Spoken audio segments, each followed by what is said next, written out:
The war thundered far beyond the horizon, but here the fields lay still. An ordinary patch of America ringed with wire and watchtowers, quiet as held breath. The posts winked in the sun. Inside the fence stood rows of men who had marched across Europe, now sunburned, hollow-eyed, and measuring the days by shadows on the dirt. For weeks their talk had a sly edge. American food, they said, was a child's game. Soft bread like cake, sugar where salt should be, jars of crushed nuts spread on white slices.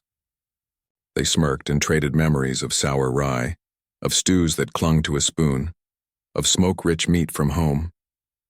Then the afternoon changed its shape. Tin clattered along a serving line. A warm, fat smell rolled through the compound, meat browning, beans simmering, corn baked to a crust. It wasn't the thin field rations they knew, not the gray, grudging meals of marching. It was heavier, friendly, startling. They filed forward because hunger has its own orders. First tastes made the noise stop. Eyes down, then sideways, then up in small, startled looks. Mockery loosened like a knot. The food did not argue. It comforted, it remembered for them. Kitchens, wood smoke, winter hands cupped around bowls.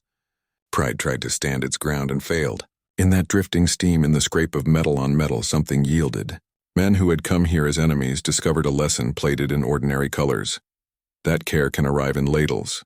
That mercy can be warm. They did not say it out loud. They simply reached back for seconds. The wind carried the smell of dust and pine across the camp, tugging at the flag that hung limp on the pole. Beyond the wire stood the men who had once been the sharp edge of an army, soldiers of a vanished Reich, now stripped of everything that made them soldiers. Their boots were worn to paper, their uniforms replaced with plain denim, their days reduced to silence and waiting. What they still carried was pride. Pride was the only weapon the war hadn't taken. They watched the Americans with guarded eyes. The guards' calmness unsettled them. No shouting, no cruelty, no revenge, only a mechanical rhythm of duty. That calm was unnerving because it didn't fit the stories they had been told. Where were the monsters? Where was the punishment? Instead, there were rules, order, and food. Too much food, they whispered. Food that smelled of sugar and smoke. In the corner of the yard, a small group of prisoners shared quiet laughter. They pointed at the kitchen tents where American cooks worked over iron stoves, stirring pots with easy indifference. "They eat like children," one muttered, his accent thick with disdain. "Soft bread, sweet beans, mush for babies." Another shook his head and spoke of home. Dark rye, sauerkraut, meat that bit back. The others nodded, satisfied that at least their palates had not surrendered. Still, as days passed, curiosity crept in. The air carried strange aromas, something roasted, something fried. When the wind blew right, they could almost taste it. Hunger twisted like wire in their stomachs. But pride stood taller than appetite. To eat from an enemy's hand was to admit defeat, and defeat was already too heavy a meal to swallow. The first meal came without ceremony. Mess tins clattered against tables as guards shouted names. The prisoners stood in line, reluctant and tense as if stepping toward a firing squad. Steam rose from the serving pots, meat stew, cornbread, and beans. Simple food, yet the smell filled the air like a promise. One man hesitated, then stepped forward. Another followed. Soon the line began to move. The food was warm. That alone felt strange. The first bites drew silence, then glances, then something almost like disbelief. The beans were sweet but smoky, the cornbread soft but satisfying. The meat, tender, salty, unmistakably real, tasted like something remembered from another life. The laughter that once mocked now faltered and died. Words failed, replaced by the quiet scrape of spoons and the sighs of men rediscovering fullness. For a moment, the war vanished. There were no victors or captives, only men hunched over tin plates reclaiming something forgotten. When they looked up, they saw the guards watching, not with mockery but patience. One nodded slightly as if to say, "You see? It's just food." That night the camp was different. The silence wasn't bitter. It was thoughtful. A few men stood by the fence staring into the horizon, smoke curling from their borrowed cigarettes. One whispered almost to himself, "It tasted good." The others didn't answer, but none disagreed. Something small had shifted. The laughter that once protected their pride had turned into something softer, something uncertain. The enemy's food had entered not just their bodies but their memory. And though none of them dared to admit it, a seed had been planted, one that would grow quietly in the days to come, fed by warmth, by hunger, and by the slow realization that kindness could live even inside the wire. Morning opened like a lid lifting from a pot. Frost stitched the wire, and breath rose in small white flags as the men formed a line no one ordered, yet everyone obeyed. From the kitchen tents came the metallic rhythm of work, lids clinking, ladles tapping, trays clattering, and beneath it the warmer promise of meat and beans. They had jokes prepared, the old sneers about cake bread and candy beans, but hunger at its bravado. The nearer they stepped, the more the air argued for silence. Pride listened and said nothing. At the head of the line, a guard in a tilted cap kept his attention on the ladle. Next, he said, the syllable plain as gravel. A tin plate slid forward like a confession. Stew fell into it in a dark ribbon, and a square of cornbread landed beside with a shy thud. The prisoner carried it away as if it might change its mind. Others repeated the ritual, plate, pour, step, sit, until the long table under canvas trembled with breath and expectation, and the cold thinned into a gauze of heat. Spoons hovered. A young soldier with winter-cracked hands tasted first. He did not smile. Something quieter happened, a small unclenching around the eyes. Metal touched metal across the table as cautious bites became measured eating. The stew was not their stew. Rounder and faintly sweet, beans surrendered to time and fire. The bread yielded instead of resisting, surprising them with warmth dressed as sugar. Frowns survived the first mouthful, vanished by the third. Bowls emptied. Shoulders lowered. Backs remembered how to be backs and not shields. Around them, the guards kept the unremarkable tempo of a place that expected nothing dramatic. One leaned against a post and blew on coffee. Another tightened a glove. None performed cruelty, which confused the prisoners more than punishment would have. Punishment would have confirmed a story. This tidy competence erased it and left a blank. When a few men returned their tins for seconds, Pride staged a small protest. Spoons set down with deliberate noise. Spines straightened, but the second ladle fell anyway. And no one spoke of conditions. Afterward, the yard felt altered, though nothing visible had moved. The wind kept its edge. The wire kept its glint. Yet the air held a new pitch, as if a radio had turned from static to a station almost recognized. At the fence, a man said to no one it was warm. Another answered, "Ja," and they let the subject end there because naming comfort can scare it off. They lingered longer than necessary, breathing wood smoke, cradling the ordinary fact of fullness like contraband that might still be taken back. Evening found a narrow gold on the barracks windows. A guard passed with a tin mug and nodded, a gesture so modest it felt smuggled. Conversation thinned but grew cleaner. Kitchens with stone ovens, soup that fogged cold glass, the slap of dough on a wooden board. No one bragged. They tested memory the way men test boards on a bridge. Sleep came easier. Hunger, which had been a whip, became a voice with manners, and the room finally sounded like breathing instead of waiting. The next meal arrived on time, hot and sufficient. Habit reached for mockery and grabbed air. Men watched how the cooks worked. One stir, one lift, one wipe before a spill could stain. The discipline looked familiar. The purpose did not. Here order did not tighten a fist. It held out a bowl. An older officer hesitated when his turn came. The young guard dipped the ladle, paused, and said, "Good today." Not an invitation. Not a test. Weather. The officer answered, "Danke." The syllables rusted but serviceable, and the line moved as though a hinge had been oiled. From then, the line formed a few minutes earlier each day. Not from fear, from trust that heat would appear when promised. Small trades began, an extra heel of bread for a longer story about home, a spoonful of beans for a tune hummed under breath. In the kitchen, flour-dusted sleeves that had once carried rank. A prisoner named Otto corrected a hurried knead with patient palms. The American cook showed him how to coax cornbread to a crisp edge. No speeches were made. The dough spoke and hands listened. Rain came and drove everyone under canvas. The stew thickened, smoked meat rounding its vowels. A farmer murmured, "If my wife could smell this, she'd think I was home." The sentence traveled through the tables the way heat does, felt more than heard, until men sat straighter and stared at nothing in particular. Outside, water stitched the world together. Inside, spoons kept time, and the old habit of watching the door with suspicion took the night off. No lesson was declared, yet one traveled. It crossed bunks and accents and the distances they had sworn to keep. It said, "This is not victory and not defeat. This is a table." It said, "The mouth cannot maintain a war the stomach has abandoned." It said, "Take, chew, live." The jokes about childish food lost their teeth. Pride that had strutted like a rooster found a corner and slept. When the lights dimmed, dawn came softly that week, pale light creeping over the camp like mercy it didn't know it was giving. The prisoners woke before the guards' boots reached the gravel. Hunger had learned the schedule and trained the body to obey it. No horns, no commands, just the faint metallic pulse from the kitchens and the smell that followed, steady as clockwork. The scent of beans simmering in tin pots, of coffee percolating, of bread crisping on hot iron. It moved through the camp like memory disguised as smoke. They lined up earlier each morning. No one announced it, no officer ordered it.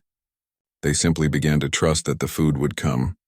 Trust was a dangerous luxury, but so was starvation. Their pride, once their last ration, had begun to crumble like the cornbread they mocked. Still they held on to fragments. A straight spine, a silent glance, the refusal to thank. The guards had noticed the change. They spoke less sharply, moved with a kind of practiced patience. It wasn't kindness exactly. It was routine worn smooth by repetition. One guard, barely older than the youngest prisoner, would sometimes hum while serving. The tune was unfamiliar but gentle, something that sounded like home to both sides even if it belonged to neither. That morning, an older officer, his hair gone white at the temples, his medals long stripped away, stood before the serving line. The young guard behind the pot hesitated, then smiled faintly. "Eat up, sir," he said. "It's warm today." The officer blinked, startled by the tone. No insult, no irony, just a statement of simple decency. He accepted the tray slowly and muttered, "Danke." The guard only nodded. The moment passed like a whisper across glass, brief, fragile, but it left a mark. At the tables, men ate without ceremony. Steam curled up like small prayers, vanishing before they reached the roof of the canvas. Between mouthfuls, someone murmured, "Maybe they feed us so we'll forget who we are." No one answered. Another man said, "Or maybe so they don't forget who they are." The words hung there, strange and heavy, and even the wind seemed to pause to listen. Later that day, a group of prisoners sat near the fence, their trays balanced on their knees. They spoke of kitchens from another world, the tang of sauerkraut, the chew of rye, the smell of wood fire on bread crusts. But there was less bitterness in their voices now, more ache than anger. "Do you remember?" one asked. "The way the windows would fog when Mother boiled potatoes?" Another smiled faintly, "And she'd shout because we'd draw faces in it." Laughter came, soft but real, the kind of laughter that shakes dust off the soul. From the guard tower, a soldier heard it and turned his head. He didn't smile, but he didn't stop listening either. It was the first laughter he'd heard from the prisoners that didn't sound like mockery. Inside the kitchen, the Americans kept their rhythm. The clatter of spoons, the whistle of kettles, the scrape of ladles against pot edges. These were the sounds of order in a disordered world. They noticed the Germans' curiosity, how their eyes followed every motion, how some even leaned forward as if memorizing recipes. The guards didn't mind. The cooks had fought their own kind of battles, with mud, with cold, with homesickness. Feeding the enemy didn't feel like surrender. It felt like sanity. That evening, when the sun folded behind the tree line, the camp quieted early. The usual tension, the stiff postures, the suspicious glares had softened. A few prisoners lingered near the fence, watching the guards trade jokes they couldn't understand. The language barrier no longer felt like a wall, only a fog. Meaning still passed through it, shaped by tone and timing instead of words. One guard dropped his cigarette into the dirt and ground it out with his boot.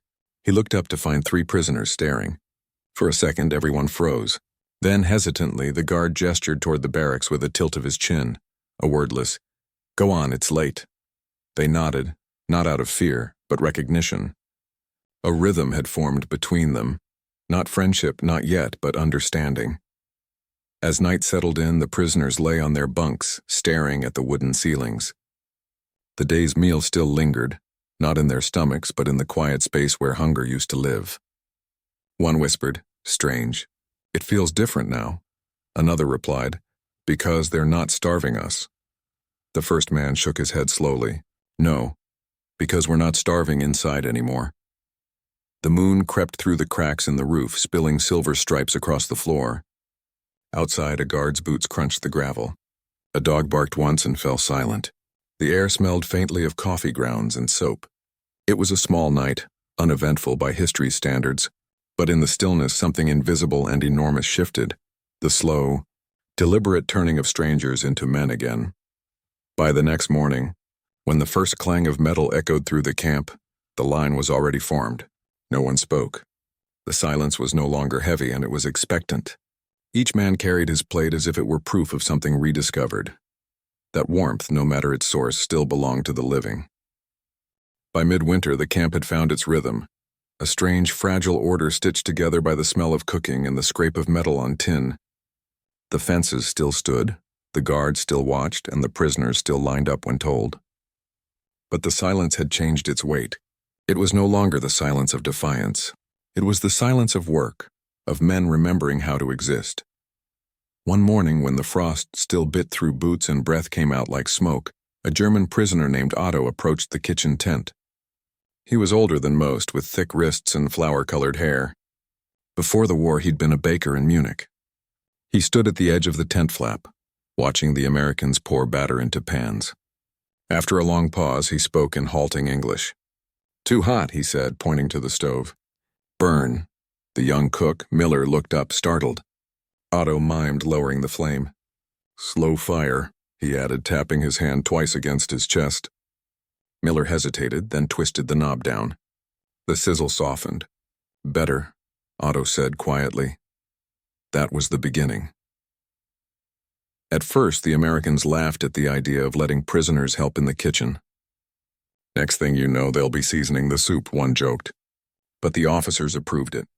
If the men wanted to work, it kept their minds busy and their hands warm. And so, each morning, a handful of Germans were escorted into the kitchen yard. They washed vegetables, carried water, scrubbed pans until their knuckles bled. The work was simple, but the meaning wasn't. Otto took to the dough like a man meeting an old friend. He moved with quiet authority, folding, pressing, testing for texture. Miller watched, fascinated. "You bake like a priest," he said once. Otto didn't understand the words but caught the tone. He smiled faintly, a shy, half-forgotten gesture. Then with his thick accent he answered, "Bread must have respect." The kitchen filled with a different kind of heat. Smoke curled up into the winter air, carrying the scent of yeast and cornmeal. For the first time, laughter mixed with the smell. It was cautious at first. A short bark from one corner, a muffled chuckle from another, but it grew. Men who had not spoken in weeks began trading single words across the stove. Salt. Stir. Hot. The vocabulary of survival had become the vocabulary of peace. Even the guards noticed the shift. They leaned against the doorframe, watching this odd choreography. Prisoners and Americans moving in rhythm, like musicians who didn't share a language but shared the beat. One of them muttered, "Hell, they cook better than we do." Another replied, "Maybe they've had more practice feeding an army." When lunchtime came, the prisoners returned to the line not as beggars but as participants. The bread that day was different. Crusty, light, faintly sweet. Otto had helped knead it. The men recognized the taste instantly. "German hands," someone whispered. But the others shook their heads. "No," said one, chewing slowly. "Human hands." By evening, flour dusted the sleeves of both sides. Otto stayed behind to finish cleaning, humming softly to himself. Miller lingered, wiping down the counter. When Otto reached for a bowl on a high shelf, Miller instinctively steadied it for him. Their hands brushed, just for a moment, then withdrew as if both remembered the fences waiting outside. "Tomorrow," Miller said. Otto nodded. "Tomorrow." Word spread through the camp like rumor, but it wasn't ridicule this time. It was curiosity. The Germans began asking questions about the recipes. Why so sweet? Why corn? Why butter and everything? The Americans laughed, tried to explain, sometimes by pantomime, sometimes by taste. A spoon passed, a nod given, a grin shared over flavor. There were no speeches about brotherhood, just gestures. A slice of bread cut evenly, a pot stirred side by side, a nod at the end of a long day. The next morning, a thin layer of snow covered the camp. The prisoners arrived early, shoveling the kitchen yard before the guards even asked. Miller handed out cups of coffee without words. The steam rose between them like a flag that belonged to no country. Later that day, Otto shaped the dough into rounds and pressed his thumb into the center of each. A small mark, he said, meant, "Good luck." When Miller asked why, Otto simply shrugged. "For tomorrow," he said, and Miller, without quite knowing why, made the same mark on his own loaf. That night, as the smell of bread drifted beyond the tents, the camp was quieter than usual. The men lay in their bunks, the scent still clinging to their clothes. It was not the smell of victory or defeat. It was the smell of something older, the proof that fire and flour could make peace where flags and speeches could not. In the kitchen, 2 loaves cooled side by side on the counter. 1 German, 1 American. Neither belonged to the enemy anymore. Rain began before dawn, a quiet, stubborn drizzle that turned the camp's dirt paths into thin rivers of mud. The sky hung low, heavy and gray, as if the world itself had grown tired. From the kitchen tents came the familiar crackle of fire and the steady hum of work. Pots clanged, knives chopped, and someone, probably Miller, was whistling again. That same tune the prisoners had come to expect each morning. It wasn't cheerful, not exactly, but it was alive. By now, the Germans didn't wait for the guard's call. They lined up early, sleeves damp, hair dripping, boots sinking into the slush. Hunger had become less desperate, more ritualistic. Like a prayer they repeated not from need, but from hope. The smell of food, once a reminder of humiliation, now felt like a kind of comfort. Under the canvas roof, steam rose from the serving pots, fogging the air with warmth. Today's meal was thick bean stew, slow-cooked, rich and smoky with bits of meat that clung to the ladle. When the first tray was handed over, the heat made the soldier flinch, but he didn't complain. Instead, he carried it to the table with both hands, careful as if it were something sacred. They ate in silence, the only sound the rain tapping against the roof and the slow rhythm of spoons scraping metal. Then someone murmured, almost without meaning to, "If my wife could smell this, she would think I was home." The words drifted across the tent and settled softly among them. No one laughed. No one mocked. Instead, a few nodded. Slow, understanding gestures of men who had once had kitchens, wives, and windows fogged by soup steam. For the first time, the meal didn't feel foreign. It didn't matter that the bread was too sweet or the beans too soft. The food had crossed the invisible line between enemy and memory. The warmth that filled their stomachs now carried something more than nourishment. It carried belonging. Fragile, borrowed, but real. Later that afternoon, when the rain turned heavy, the guards let the men linger in the mess tent. Some smoked in silence, watching the raindrops race down the canvas. A few began humming the same tune Miller always whistled. It spread slowly, low voices, cautious at first, then louder as others joined in. The Americans outside heard it and stopped to listen. For a moment, the camp was one shared rhythm, one heartbeat disguised as song. Evening came early. The rain refused to stop. Water pooled around the barracks, reflecting the dim light of the lanterns. Inside, men huddled on bunks, drying their sleeves near small stoves. Otto sat near the back, rubbing his hands together, the smell of flour still faint on his skin. He looked at the others and said quietly, "Tomorrow, maybe bread again." Someone chuckled softly. "Only if you promise to make it the sweet kind." The laughter that followed was small but genuine, the sound of men remembering how to be human again. By now the guards had stopped barking orders. They didn't need to.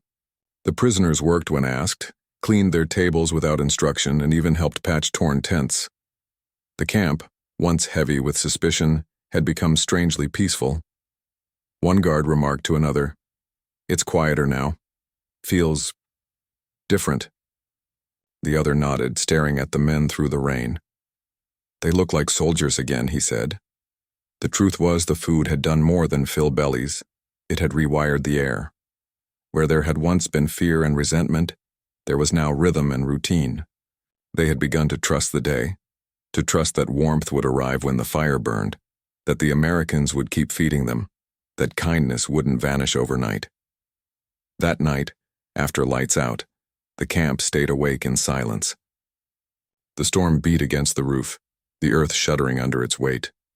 A young soldier named Ernst, barely 20, lay staring at the ceiling. He whispered to the man above him, "Do you think they'll let us go soon?" The man hesitated, then said, "Maybe, when the war ends." Ernst nodded in the dark. "When it ends, I'll make bread again. Real bread." The man smiled, unseen. "This is real enough." Outside, the kitchen fire still glowed under its tin shelter. Rain hissed against the coals, but the flame refused to die. Inside, the smell of beans lingered faintly, a reminder that warmth didn't belong to any flag. The next morning, when the rain finally broke and sunlight crawled timidly across the fences, the prisoners stepped outside to dry air and blue sky. For the first time in months, the camp smelled clean, of wet earth, smoke, and cooling bread. Spring crept in quietly, softening the frozen ground and the edges of everything it touched. The fences still stood tall and glinting in the light, but they no longer looked like barriers, more like boundaries that both sides had agreed not to cross. Inside them, the camp had become its own small world, ruled not by fear or rank, but by the rhythm of meals and the sound of spoons against tin. Rumors began to drift in with the warm wind. The war was ending, they said. Berlin was falling. Armies were surrendering. No one knew what to believe but hope once a stranger started pacing at the door. The prisoners still lined up for food, but their faces had changed. There were smiles now, shy, restrained, but real. They joked about the menu, guessed what might be served next. Some even asked for seconds, and the Americans obliged without hesitation.